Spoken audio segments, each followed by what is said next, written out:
Hey everybody, welcome back to the channel. A viewer left a question in one of my video's comment sections. They were requesting some assistance, so I figured I would cover this in a video today.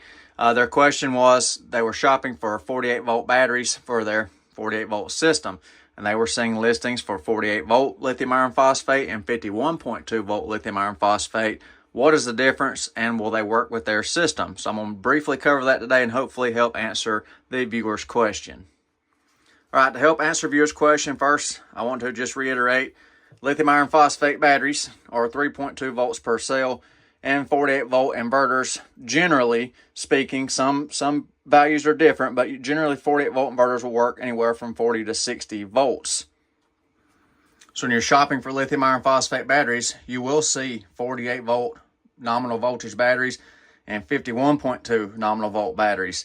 The difference is the count of cells in each one. There are 48 volt nominal batteries. They have 15 cells in series, whereas a 51.2 volt battery has 16 cells in series.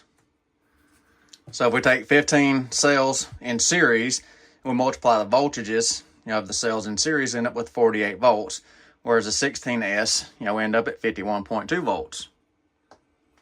So if we're referencing a server rack battery, for instance, a 100 amp hour server rack battery at both voltages.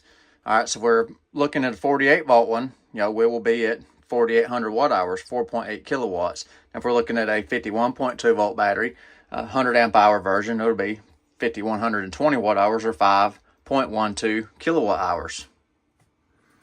Now, if we were to take both of our batteries respectively and charge them to 3.65 volts per cell, our 15S or 48 volt pack would only be at 54.75 volts, whereas our 51.2 pack would be at 58.4 volts. So could you use these together in the same system? No, it's not recommended. I mean, you can do what you want. Some people get a little wild and mix the two, but generally, not recommended. And I know there were 48 volt server rack batteries were pretty prevalent, a year or two ago. I think most everything now is 51.2 volts. I think a lot of the descriptions and marketing, where the brands put stuff, they just say 48 volt battery. So you need to look down through the product specifications, what you're looking for.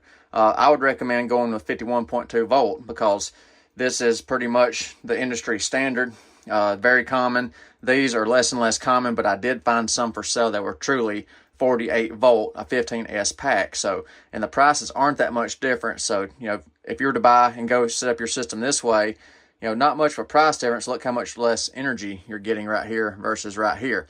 And also, this system wouldn't work with 4 12.8 batteries series together.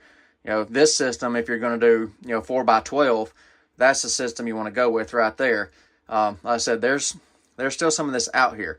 And a lot of the golf cart batteries, by the way, are marketed as a 48 volt battery because the golf cart community, refers in nominal like lead acid voltages like the 48. But if you look at a lot of the golf cart batteries, look in their specifications, are actually a 51.2 volt pack. So, I mean, you do what you want, but my recommendation, if you're looking to build a 48 volt system right here, go with this right here, 51.2 volt. Double check your specs and double check it says either 16S in there or, 5,120 watt hours in whatever battery you're looking for. This is the standard right here. Just letting you know, this stuff's still for sale right here. There's less and less and less of this than there was, a while back, but it's still there. So just, if you're shopping, pick one or the other and stick with it. Hopefully this helps answer the viewer's question. If you like 48 volt stuff, a lot more of that coming. Thank y'all for watching. Hope you have a nice day. Any other questions, put in the comment section.